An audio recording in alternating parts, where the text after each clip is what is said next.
YouTube के गुरु की वजह से मेरा पूरा 11 चौपट हो गया। 11 में मेरे 54% थे। कंपार्टमेंट थी मेरी फ़िज़िक्स में ही थी, क्योंकि मैंने फ़िज़िक्स कंप्लीट नहीं किया था। तो नमस्कार दोस्तों, मेरा नाम रोहित शॉ है। करेंटली मैं आईआईटी दिल्ली के मैथमेटिक्स एंड कंप्यूटिंग ब्रांच का स्टूडेंट हूँ। और ये वीडियो होने वाली है कि क्लास 11th और 12th का जो सिलेबस है उसको एक साल में प्रॉपरली इफेक्टिव तरीके से कैसे कंप्लीट किया जाए, क्योंकि बहुत बच्चों का क्लास 11 वेस्ट हो जाता है ना।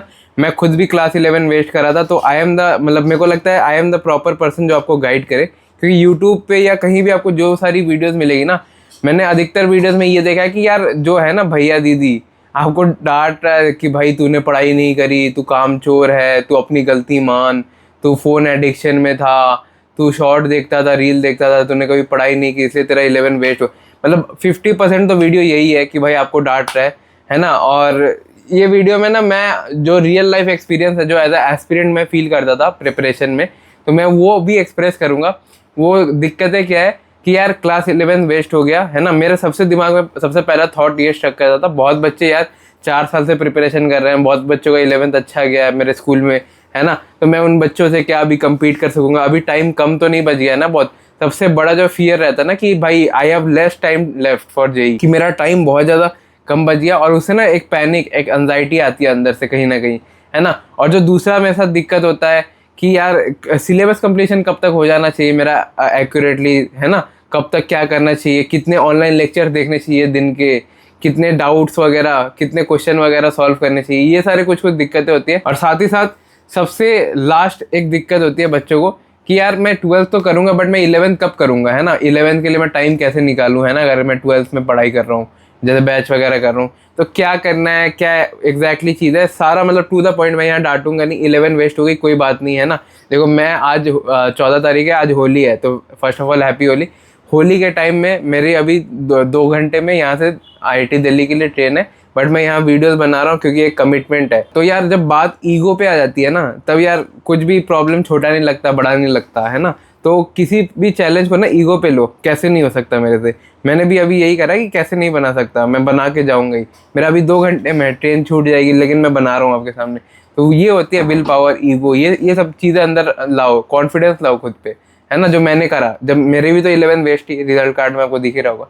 चलो स्टार्ट करते हैं। और एक कमेंट करना कि आपका ड्रीम कॉलेज क्यों है और आपका वाई, क्योंकि सबसे इंपॉर्टेंट होता है कि वाई क्या है आपका, मतलब प्रिपरेशन के पहले व्हाट इज योर वाई, आपको आईआईटी दिल्ली क्यों आना। मेरा प्राइमरी रीजन था प्लेसमेंट, जो मैंने पिछले वीडियो में डिस्कस करा था, है ना। आपका वाई क्यों है, तब यहाँ से स्टार्ट करते हैं। और मैं सारे कमेंट्स का रिप्लाई देता हूँ, आपको भी पता है, तो एक बार कर देना कमेंट, मैं रिप्लाई ज़रूर से दूंगा। तो यार स्टेप वाइज ब्रेक डाउन करते हैं। क्लास 11th और 12 को साथ बाई साथ मैनेज कैसे करें, मतलब साथ में 11th भी कर रहे हैं, 12th भी कर रहे हैं, टाइम कैसे निकाले 11th के लिए। 12th बैच के लेक्चर देखूंगा कि 11th करूंगा। तो एक है पैरेलल स्टडी प्लान। ये प्लान क्या है, देख मैंने बनाया था अपने क्लास 11 के टाइम में, ताकि इफेक्टिवली कवर हो। इसमें क्या है कि जो क्लास 11th और 12th के रिलेटेड टॉपिक्स है, जो लिंक्ड है आपस में थोड़ा बहुत, जैसे थर्मो हो गया, है ना, और भी कुछ चैप्टर्स हो गए, मैं आपको स्क्रीन पे लिस्ट दे दूंगा, है ना। ये सारे चैप्टर को जैसे अगर आपको 12th में समझ लो इलेक्ट्रोस्टैट्स पढ़ा रहा है, साथ में आप यूनिट डायमेंशन कर लो, या उससे रिलेटेड जो चैप्टर्स होते हैं 11th के वो पढ़ लो। और एक दिक्कत होगी, अब आपका दूसरा क्वेश्चन होगा कि भैया मैं पढ़ूँ कहाँ से। तो सबसे बेस्ट होता है जो 1.0 वाले कोर्स होता है ना, जो ओरिजिनल अर्जुना वगैरह हो गया, उससे कर सकते हो। बहुत सारे बच्चे बोलेंगे कि यार मैं मंजिल कर लूँ, ये करूँ, वन शॉट वगैरह, सारा डाउट आता है, जो जेन्युइन डाउट है मैं सारा एक्सप्रेस करता हूँ। ये आता है कि यार मैं मंजिल से करूँ, अर्जुना से करूँ, है ना, जो 11th वाला पार्ट है। 12th तो मैं बैच से कर लूँगा, 11th वाला पार्ट मैं अर्जुना या मंजिल से करूँ। तो देखो मैंने बहुत पहले एक आपको लिस्ट दी थी चैप्टर की, कौन कौन से चैप्टर आपको वन शॉट से प्रेफर करने चाहिए, कौन कौन से आपको डिटेल लेक्चर से करना चाहिए। मैं तब भी प्रेफर करूँगा कि अगर कोई बच्चा डमी स्कूल का है तो वो अर्जुना से ही करे, है ना। अगर कोई बच्चा रेगुलर जा रहा है तो वो ये लिस्ट देख सकता है।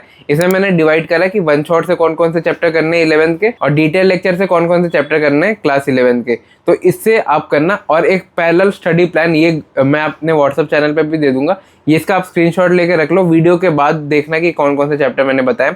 अब आ जाते हैं दूसरे पॉइंट पे। दूसरा पॉइंट ये है कि यार अभी जो बैचेस वगैरह है ना 1 अप्रैल से स्टार्ट होंगे आपके। लक्ष्य जो भी है, अगर आप कोई भी कोचिंग से हो ना, लगभग यही टाइम फ्रेम रहता है, 1 अप्रैल से स्टार्ट होता है। तो दूसरा जो दिक्कत है कि अभी 15 दिन है, अभी मैं क्या करूँ। तो अभी मैं बोलूँगा कि बेसिक जो प्री रिक्विजिट चैप्टर है ना, वो कर लो। प्री रिक्विजिट चैप्टर बहुत बच्चों को समझ में नहीं आता। प्री रिक्विजिट होता है कि मैंडेटरी चैप्टर्स होते हैं जो और बहुत बच्चों के साथ हर साल ये दिक्कत होती है। मेरे साथ पर्सनली ये थी, शायद आप भी रिलेट करोगे कि ना मेरे को बेसिक ट्रिग्नोमेट्री के फॉर्मूलाज नहीं याद होते थे, लाइक रटा ही नहीं जाता था, है ना, कि साइन 2ab हो गया, कॉस ये वो, है ना, कॉस a प्लस बी, ऐसा ऐसा। और ना शर्म भी आती है यार किसी को एक्सप्रेस करूँ कि यार मेरे को ना बेसिक ट्रिग्नोमेट्री नहीं आती, मैंने क्लास 11 निपटा दिया पूरा, है ना, तो उसको कैसे ठीक करना है। तो बेसिक प्री रिक्विजिट चैप्टर होता है कि यार ये अगर चैप्टर आपने नहीं किया ना तो आप क्लास 12 का कोई सा भी चैप्टर नहीं कर पाओगे। ये होता है बेसिक प्री रिक्विजिट चैप्टर कि यार ये बेस है, इसको छोड़ नहीं सकते। और इसको करना कहाँ से, दूसरी बात, इसको आप मंजिल सीरीज से ही फॉलो करना। वो डिटेल 8-8 घंटे के वन शॉट है, 15 दिन में एक्यूरेटली कवर हो जाएगा। क्या करना है स्टेप वाइज मैं आपको बताता हूँ। मंजिल करना है, मंजिल के बाद PYQs करना है ना, बस सिर्फ बेसिक प्री रिक्विजिट चैप्टर के लिए। पैरेलल स्टडी प्लान के लिए अगर आप डमी हो तो आप अर्जुना पूरा फॉलो करो। अगर आप रेगुलर स्कूल के हो तो मैं आपको स्क्रीन पे लिस्ट दे चुका हूँ जो आपको वन शॉट से करना है, जो चैप्टर्स, और जो आपको डिटेल लेक्चर से करना है। यार भाई, तो जैसा कि मैं बता रहा था ना फ्लैश कार्ड्स वगैरह के लिए, तो इस बार जो JEE मेंस 2025 में सेशन 1 हुआ है ना, तो वहाँ आप बच्चों से पूछ सकते हो फ्लैश कार्ड कितना ज़्यादा यूजफुल रहता है। मैंने पर्सनली अपने JEE टाइम में फ्लैश कार्ड्स को यूज़ किया था। क्यों किया था? क्योंकि यार JEE में ना 75 चैप्टर्स होते हैं, लाइक 75 चैप्टर होते हैं। उनको याद करना, रिटेन करना, और जो सारी इन्फॉर्मेशन है ना दिमाग में रहे एट अ टाइम, एग्जाम के टाइम में वो याद रहे, ऑल 75 चैप्टर, तो वो बहुत ज़्यादा ना मुश्किल चीज़ होती है। और फ्लैश कार्ड क्या होता है? फ्लैश कार्ड कलरफुल कुछ नोट्स होते हैं, शॉर्ट नोट्स टाइप के, है ना, कि उसको आप एक मतलब ऐसे फ्लिप करोगे तो आपको याद रहेगा कि क्या चीज़ है। और साथ में बहुत कलरफुल रहते हैं। जैसे मैंने पर्सनली जो यूज़ करा था उसको केमिस्ट्री और फिजिक्स के लिए था, क्योंकि केमिस्ट्री में ना आपको भी पता होगा थियोरेटिकल बहुत ज़्यादा चीज़ें रटनी होती है। तो फ्लैश कार्ड से क्या होता था कि जैसे मैं फ्लैश कार्ड देखता था उसको लाइक हर दिन देख रहा हूँ तो एक ही चीज़ याद होगी, कलरफुल एकदम प्रेजेंटेबल मैनर में, लाइक एकदम प्यारे से लिखे हुए हैं। साथ में केमिस्ट्री में नेमोनिक्स वगैरह होते थे जो RRR के रैंच और रिवीजन फ्लैश कार्ड थे, है ना, उसमें नेमोनिक्स वगैरह होते थे। फिजिकल केमिस्ट्री के लिए फॉर्मूला, साथ में जो ग्राफ्स होते हैं, है ना, फिजिकल केमिस्ट्री के, वो सारे एक ही चीज़ में, मैं इतने कलरफुल वे में, मैं शायद उस चीज़ के लिए मेरा केमिस्ट्री में बहुत ज़्यादा अच्छा स्कोर रहा था। आप अगर किसी सब्जेक्ट का लो ना लो, केमिस्ट्री फिजिक्स का ज़रूर ले लेना, क्योंकि ये सारे थियोरेटिकल चैप्टर्स होते हैं और इनमें फ्लैश कार्ड बहुत ज़्यादा बेनिफिशियल है। मैं अपने पर्सनल रिकमेंडेशन में आपको ये बता रहा हूँ चीज़ें।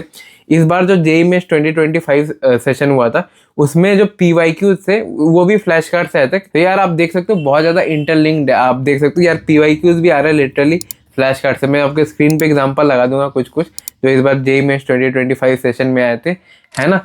तो यार फ्लैश कार्ड से रिवीजन भी होती है और उसके साथ साथ आपके मेमोरी में उस चीज़ स्टोर हो जाती है, जो कंसेप्ट होते हैं, जो निमोनिक्स होते हैं, जो पीरियोडिक ट्रेंड होते हैं, आयनाइजेशन ट्रेंड होता है केमिस्ट्री के।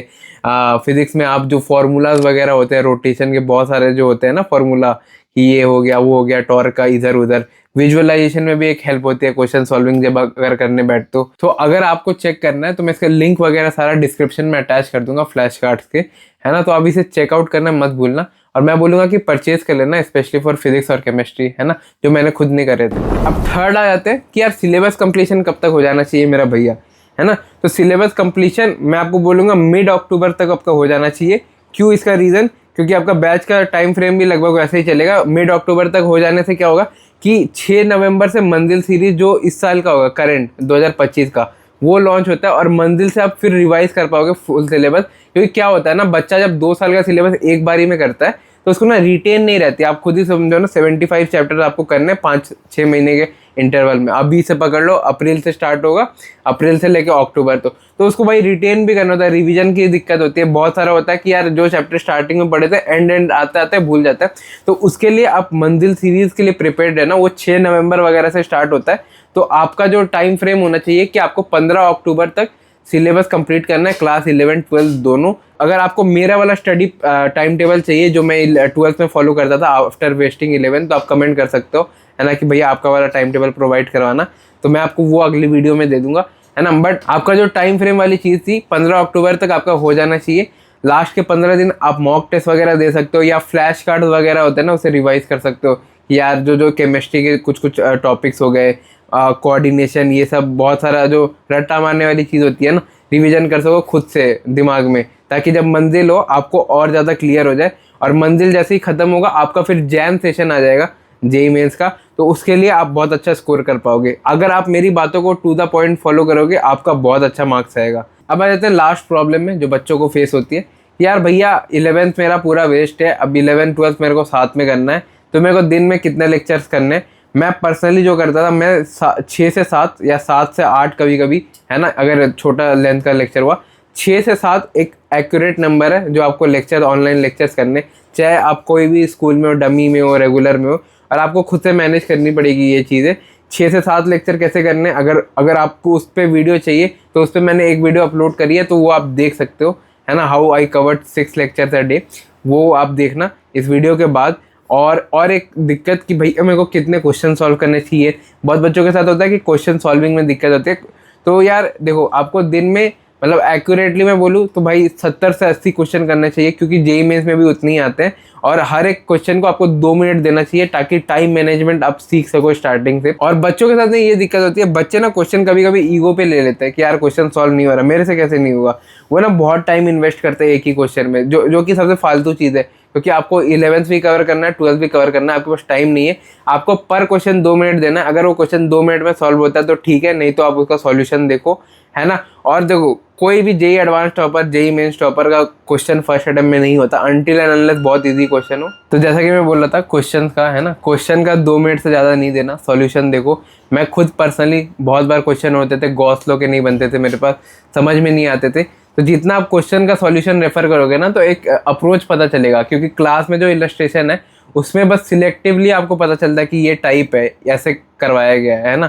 लेकिन आपने कभी कभी नोटिस करा है कि जब ऑनलाइन बैचेस में जब क्लास में इलस्ट्रेशन होते हैं ना, तो आप वो इजीली सॉल्व कर लेते हो, बट अगर आप नॉर्मल कहीं रैंडमली PYQ उठा रहे हो, क्वेश्चन उठा रहे हो, तो आपसे होता ही नहीं, दिमाग में अप्रोच नहीं आता कि क्या करना चाहिए, क्लिक नहीं करता। तो वो होने के लिए आपको खुद से प्रैक्टिस करना पड़ेगा, और खुद से प्रैक्टिस के लिए सॉल्यूशन देखना ज़रूरी है, सॉल्व्ड एग्जाम्पल देखना ज़रूरी है। मैंने जो पर्सनली फॉलो किया था एज ए एस्पिरेंट, मैं सेनगेज के सॉल्व्ड एग्जाम्पल, जिसको इलस्ट्रेशन बोलते हैं, वो मैंने बहुत सारे, मतलब रट्टा मारे थे। उससे क्या हुआ, मैंने PYQ पहले बार में ही हो जाता था। तो अगर आप फॉलो करना चाहते हो तो ये कर सकते हो, मगर कोई भी क्वेश्चन को ना ईगो पे लेके 1-2 घंटा टाइम वेस्ट करने से कोई फ़ायदा नहीं है, क्योंकि जेईई में आपको कोई देखेगा नहीं कि आप कितना क्वेश्चन कर रहे हो। मैटर करता है कि उस एग्ज़ाम में आप कितना अच्छे से परफॉर्म कर सकते हो। मैंने इस वीडियो में हर एक जो पॉइंट है, विदाउट आपको डांटे हुए कि आपका 11th क्यों वेस्ट हुआ, है ना, आप सबसे अच्छा जानते हो आपका क्यों वेस्ट हुआ, मैं आपको समझाऊंगा नहीं। अगर अभी भी आप में सीरियस है, डिटर्मिनेशन है, आप करोगे, है ना, इस वीडियो के बाद करोगे। मिलता हूँ किसी और वीडियो में। अब मैं चलता हूँ IIT दिल्ली, होली में भी आपके लिए वीडियोस बना रहा हूँ, तो होगा तो लाइक और सब्सक्राइब करते जाना, है ना। बाय।